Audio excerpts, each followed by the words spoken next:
I said, I could do that. And my mind would say, as I would go to my car, how, Les Brown? You don't have a college education. How, Les Brown? You were labeled educable mentally retarded. You failed twice in school, put back from the 5th grade to the 4th grade. You have no college training. You never worked for a major corporation. How would you do that? And people would say to me, Les, you have the gift of gab. Les, you have personality. Les, you are funny. People like you. And I was running from that. For 14 years, I did not allow this Les Brown that you now see exists. For 14 years, I procrastinated. How many of you thought about something you wanted to do and you stopped you from doing it? Raise your hands, please. There's an African proverb that says, if there's no enemy within, the enemy outside can do us no harm. It's me, oh Lord, standing in the need of prayer. I knew about Elijah because I was hiding out.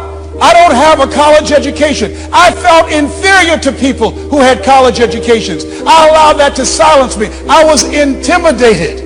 I felt like a failure. I felt like I wasn't good enough. Oh, I understood. Hiding in a cave, putting yourself down, being ashamed of the mistakes that you've made, don't want to face people. The other church met a woman that I looked at and said, this woman's going to be my wife, and married her. And then God asked me as I sat across and looked at her with an attorney at each one of our sides, what are you doing here? You're Les Brown. You teach people how to live their dreams. You teach people how to be successful. What are you doing here? Going through a divorce. How can you stand up and speak to people about how to live their dreams, how to build successful families, and you couldn't make your marriage work? You waited 16 years to get married, and you did it, and you failed. And I went in a cave. For a long time, I would not come out and speak. When I was diagnosed with prostate cancer, and I was given a 2 to 3 year prognosis, I went in a cave. I was embarrassed to come out. I was overhearing a conversation when I was coming in, and the lady didn't know I was standing behind her. And she said, she probably divorced him because now he's going to be half a man. He had prostate cancer. And I went back home, and my son said, come on, Dad. This is not you not speaking. This is not you. This bubbly personality that I know. Are you going to die? John Leslie, all of us will die one day. But are you going to die from cancer? Are you going to fight? Yes. Are you afraid? Yes. Yes, I'm afraid. But feel the fear and fight anyhow. Come on, Dad. Come out. Open the shades. Come out this room. You're my dad. You're strong. Come on, Dad. My son, out of the mouths of babes, my son became my motivator.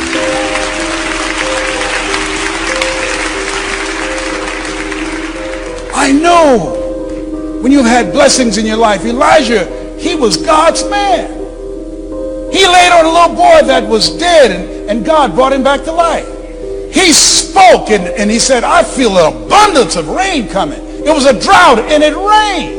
He was a bad man. God put his hands on his shoulder. He didn't say that God's spirit was on him. He said his hand was on his shoulder. Come here, elder. Put your hand on my shoulder. Wherever I go, you come, all right? His hand was on his shoulder, all right? Come on, elder, come on, all right? His hand was on his shoulder. Now, so what happened was, see, you come up in here, thank you so much. If you come up in here and make the statement that the day that God ran from his enemy, you better be theologically sound. So it said his hand was on his shoulder, and when the word went out that she was going to kill him, he ran. He ran. He ran. And listen, and God sent angels to feed him, to wake him up, to give him sustenance for the journey. And many of us, when you get X number of hits, life can take so much out of you. My mother was dying of breast cancer. I was going through a divorce, and then I was diagnosed with prostate cancer. I was out of my mind. I wasn't myself. How many of you know that life can catch you on the blind side, can hit you so many times you can't think straight? How many know what I'm talking about? That you can't even pray. You need somebody to pray for you and lay hands on you. I remember listening to the radio. In ordinary life, I'd change the channel. And I hear stuff like this. If you are suffering from any kind of incurable disease, please call this number right now and order your miracle prayer cloth. I was about to change the channel. And the lady said, I had whiplash. And I bought the prayer cloth and I was healed in the name of Jesus. I said, listen to this foolishness. I'm about to hit the channel. The guy said, I had prostate cancer. I said, wait a minute. My PSA was 2,000, and I got that prayer cloth. I went it home, and I put it on my body, and I was healed in the name of Jesus. This prayer cloth only $3. I sent the man $100 and said, send me a prayer blanket.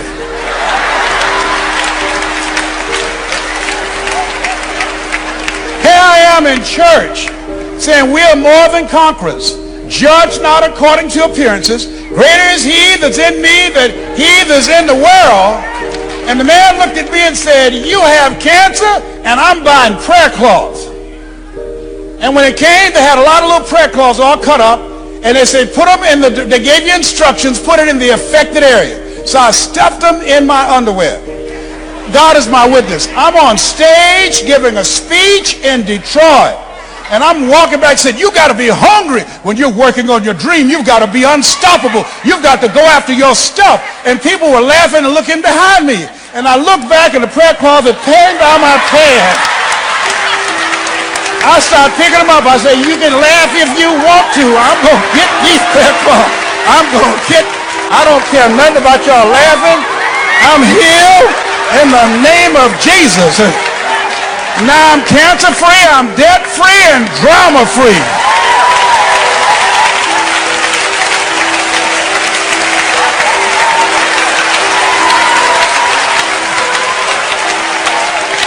I don't care nothing about y'all laughing. I got one on now. I was running scared. I was going to all kind of healers. I'm not the only one that did this up in here. I was praying to Jesus, Yahweh, Nomi Yoho Renge Kyo. I was chanting. I was calling everybody. You hear me? The whole gang.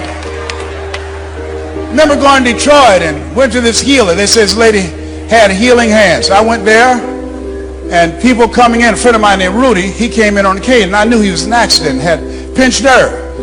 And he was one of the people she pulled out of the audience. And she brought Rudy up there. He came up there with his cane. She said, give me this cane. Took his cane. Told the guy to broke it. I said, whoa. She said, what's wrong with you? He said, I got a pinched nerve. She said, where?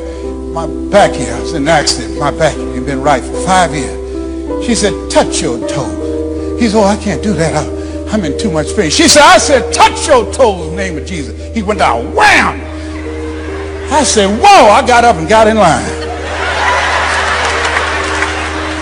By the time I got up there, she said, okay, these hands are anointed by God. She said, I don't do no healing, but God just works through me. She said, what's your problem? I said, I got cancer. I said, but just touch me on the head. It'll go through my whole body. Just touch me right now and it'll go through my... She said, do you believe in God? I said, yes, ma'am. I want direct contact. What is your problem? Where's your cancer? I said, if you touch me on the head, it will go all through my body. I promise you. She said, where, boy, is the cancer? I said, I got prostate cancer. She said, touch him, Jesus. Touch him, touch him.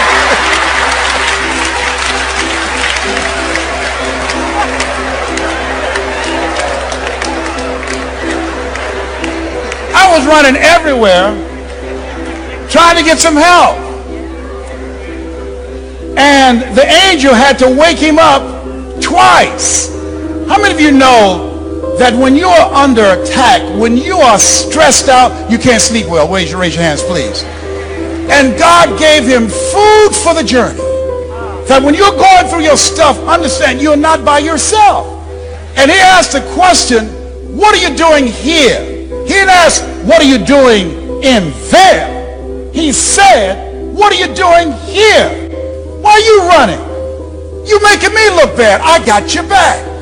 Though you walk through the valley of the shadow of death, I'm with you. If you make your bed in hell, I'm with you. If you ascend up to heaven, I'm with you. Wherever thou goest, I will be there. What are you doing here? One night I'm looking at television. I see these young guys on television using all kind of profanity. Young ladies not dressed appropriately. They're doing drugs. And I was looking down them at my nose saying, look at this exploitation. This is horrible. This is demeaning. This is degrading. And as I sat there in the dark in my Fruit of the Loom underwear, God asked, what are you doing here? On the couch, talking about them. There's never been a statue erected to a critic. What are you doing here? Talking about them. I gave you Mamie Brown. I took you out of your biological mother's womb and placed you in the heart of your adopted mother. I saved you from prostate cancer. 14 years ago, they gave you 2 to 3 years. Here it is now, 14 years later, your PSA, which stands for prostate-specific antigen, is over 400, and you're cancer-free. You're debt-free. You're drama-free. I gave you the gift of word to inspire. Here you are sitting in the dark looking at these young boys, and they got somebody to buy into their dream. They got somebody to invest in their script. They got a cast. They got a crew. They got cameras. They got studios. They got it in theaters. They got it on television. You should be on television, and they should be on a couch watching you. What are you doing here?